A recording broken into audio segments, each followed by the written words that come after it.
Hello students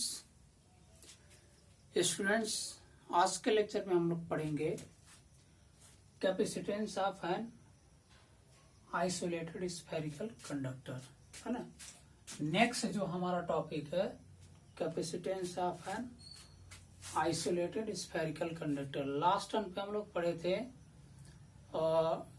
capacitor के बारे में, डाइलेक्ट्रिक्स के बारे में, कंडक्टर, इंसुलेटर, ये सारी चीजें हमने डिस्क्राइब किया था। Capacitance of concept of electrical capacitance ये भी बताया था हमने। आज चलिए हम लोग डिस्कस करेंगे capacitance of N isolated spherical conductor. तो चलिए स्टूडेंट डिस्कस करते हैं। मान लिया जाए suppose that N isolated spherical conductor, एक आइसोलेटेड स्फेरिकल कंडक्टर हमने लिया, एक isolated spherical conductor of radius A, small A radius का एक स्फेरिकल कंडक्टर हम ले रहे हैं। चलिए देखिए ये स्मॉल ए, देखिए इसका सेंटर वो मान रहे हैं और रेडियस इसका जो है स्मॉल ए ले लिया गया। स्मॉल ए रेडियस का एक आइसोलेटेड स्फेरिकल कंडक्टर हमने लिया। अब क्या किया जाए, देखिए when plus q charge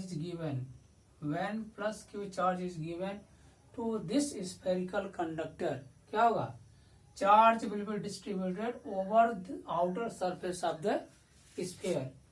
अगर इस कंडक्टर को प्लस क्यू चार्ज दिया जाएगा तो ये प्लस क्यू चार्ज क्या होगा, इसके आउटर सरफेस पे क्या होगा, यूनिफॉर्मली डिस्ट्रीब्यूट हो जाएगा, यानी एक समान, यानी इक्वली क्या होगा, डिस्ट्रीब्यूट हो जाएगा। तो देखिए जब इक्वली डिस्ट्रीब्यूट होगा तो जो इलेक्ट्रिक फील्ड लाइंस मिलेंगे, यहाँ से सब इलेक्ट्रिक फील्ड लाइन क्या मिलेंगे, इसके सरफेस के परपेंडिकुलर मिलेंगे। जितने भी इलेक्ट्रिक फील्ड लाइंस होंगे सारे क्या होंगे, इसके परपेंडिकुलर। कैसे मिलेंगे अभी हम बताते हैं उसको स्टूडेंट। देखिए क्या होगा, ये देखिए प्लस क्यू चार्ज इसको गिवन किया गया, ये प्लस क्यू चार्ज गिवन करने से क्या मिला है ना। देखिए ये प्लस क्यू चार्ज गिवन करने से क्या मिल गया है, ये प्लस क्यू चार्ज गिवन से 1 मिनट, वेट फॉर 1 मिनट।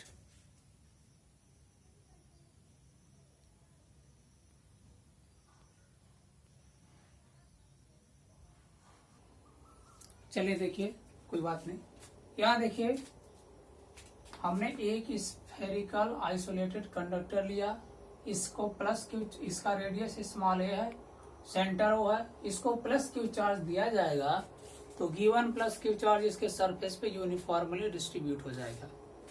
और क्या होगा, यूनिफॉर्मली डिस्ट्रीब्यूट ऐसा होगा कि इसके सरफेस के हर एक पॉइंट पर जो इलेक्ट्रिक पोटेंशियल होगा वो सेम होगा, यानी इसका सरफेस कैसा हो जाएगा, इक्वी पोटेंशियल सरफेस हो जाएगा, है ना। अब देखिए इक्वी पोटेंशियल सरफेस पे आप जानते हैं जो इलेक्ट्रिक फील्ड लाइंस होती हैं वो सरफेस के परपेंडिकुलर होती हैं। इस तरीके से हम इलेक्ट्रिक फील्ड लाइंस को इसके सरफेस के परपेंडिकुलर दिखा दिया, ये हो गया परपेंडिकुलर, और इस सरफेस पे प्लस क्यू चार्ज क्या है, यूनिफॉर्मली डिस्ट्रीब्यूटेड है। और ऐसा डिस्ट्रीब्यूट हुआ है कि देखिए जो इलेक्ट्रिक फील्ड लाइंस हैं ऐसा एज्यूम हो रहा है क्या, कि इसके सेंटर ओ से इमर्ज हो रहे हैं, है ना, इसके सेंटर ओ से इमर्ज कर रहे हैं। देखिए अभी तक हमने क्या किया, फर्स्ट ऑफ ऑल हमने कंसीडर किया N isolated spherical conductor of radius A with center O and plus Q charge is given to this spherical conductor. When this charge is given to this spherical conductor, this plus Q charge will be uniformly distributed over the outer surface of this sphere equally, so that its surface will be equipotential surface, because at every point of this surface potential will be same. Okay, and electric field lines will appear emerge from the center O and it will be perpendicular to the surface of the isolated spherical conductor. ठीक, ये हो गया। जब ऐसा situation होगा तो इस plus Q charge जो गिवन है, जब इसके सेंटर ओ से इमर्ज हो रहे हैं, तो जब प्लस क्यू चार्ज क्या होगा, इसके सेंटर ओ से इमर्ज कर रहे हैं, सॉरी प्लस क्यू चार्ज को हम क्या करते हैं, इसके सेंटर पे एज्यूम मान सकते हैं। हमने क्या क्या मान लिया है, लेट अस कंसीडर, सपोज, देखिए suppose an isolated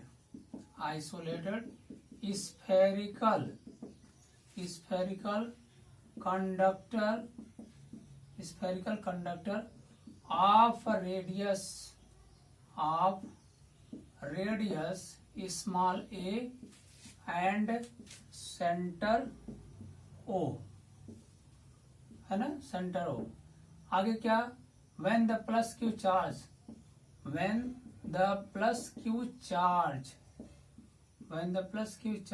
is given to it, क्या होगा, charge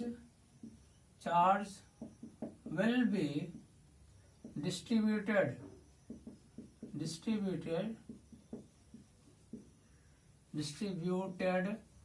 uniformly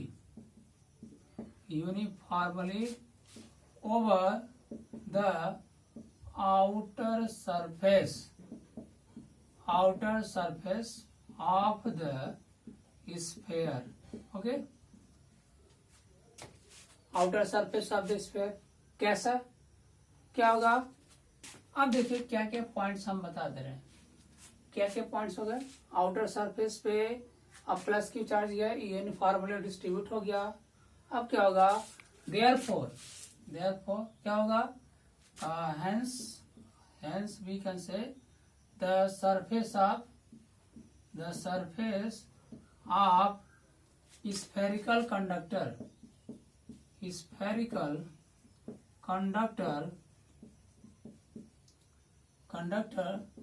will be equipotential, है ना, इक्विपोटेंशियल सरफेस बन जाएगा। And electric field lines will be, क्या होगा, electric field lines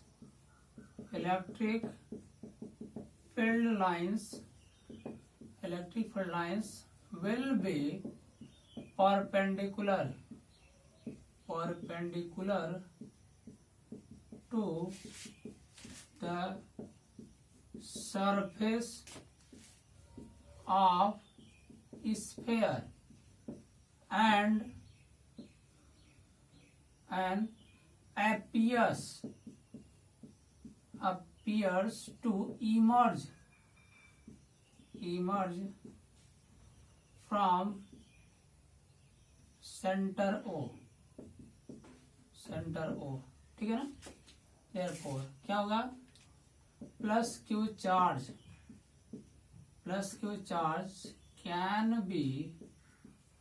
can be considered as it is saturated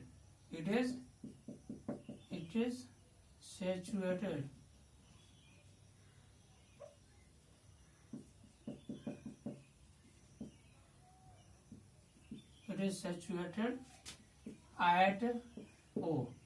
आगे क्या, इफ, देखिए ऐसा एज्यूम होगा कि जो प्लस क्यू चार्ज क्या होगा, ये कंसीडर किया जा सकता है कि इस सेंटर ओ पे प्लेस्ड है। अब क्या होगा, if the charge plus q, लिख रहा है ना, कोई problem, if the charge plus q is saturated at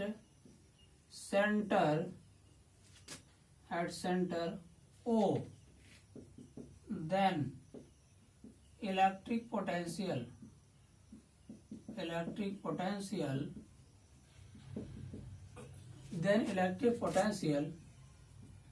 at the surface of sphere, क्या ना। ये पूरा सिस्टम क्या है, सपोज यहाँ पे हम ये मान सकते हैं कि ये क्या है, suppose an isolated spherical conductor of radius small a and centre O. ऐसे थोड़ा सा इसको हम बढ़िया से लिख दे रहे हैं। Suppose an isolated spherical conductor of radius small a and centre O is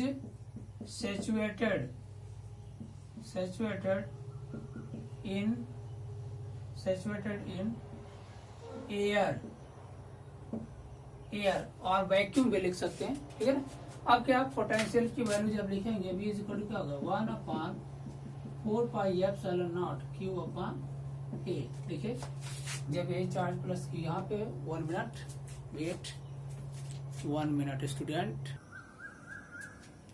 देखिए पोटेंशियल क्या होगा, जब प्लस Q चार्ज सेंटर पे होगा तो ये जो सरफेस है ए रेडियस का, इसके किसी भी पॉइंट पर अगर पोटेंशियल की वैल्यू अगर बात करेंगे तो यही होगा, ठीक है ना।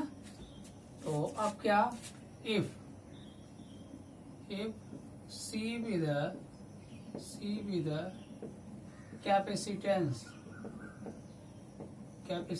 of the spherical conductor, then क्या हो जाएगा student, C is equal to Q/V। इसको इक्वेशन फर्स्ट मान लो, इसको equation second. Using equation 1 in 2, we get क्या मिलेगा, C is equal to Q/V की वैल्यू रखो 1/4πε0 Q/A। क्या आ जाएगा Q, ये पूरा टर्म ऊपर ले जाएंगे, क्या होगा 4πε0 इंटू या अपान क्या होगा Q, Q कैंसिल, क्या आ जाएगा 4πε0 इंटू A। ये हो गया, ये स्टूडेंट फाइनल फार्मूला आ गया।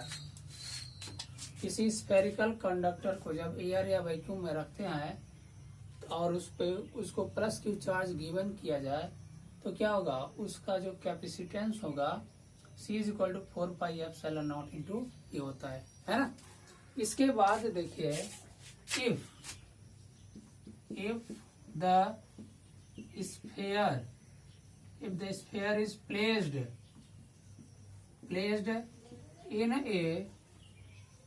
in a medium of dielectric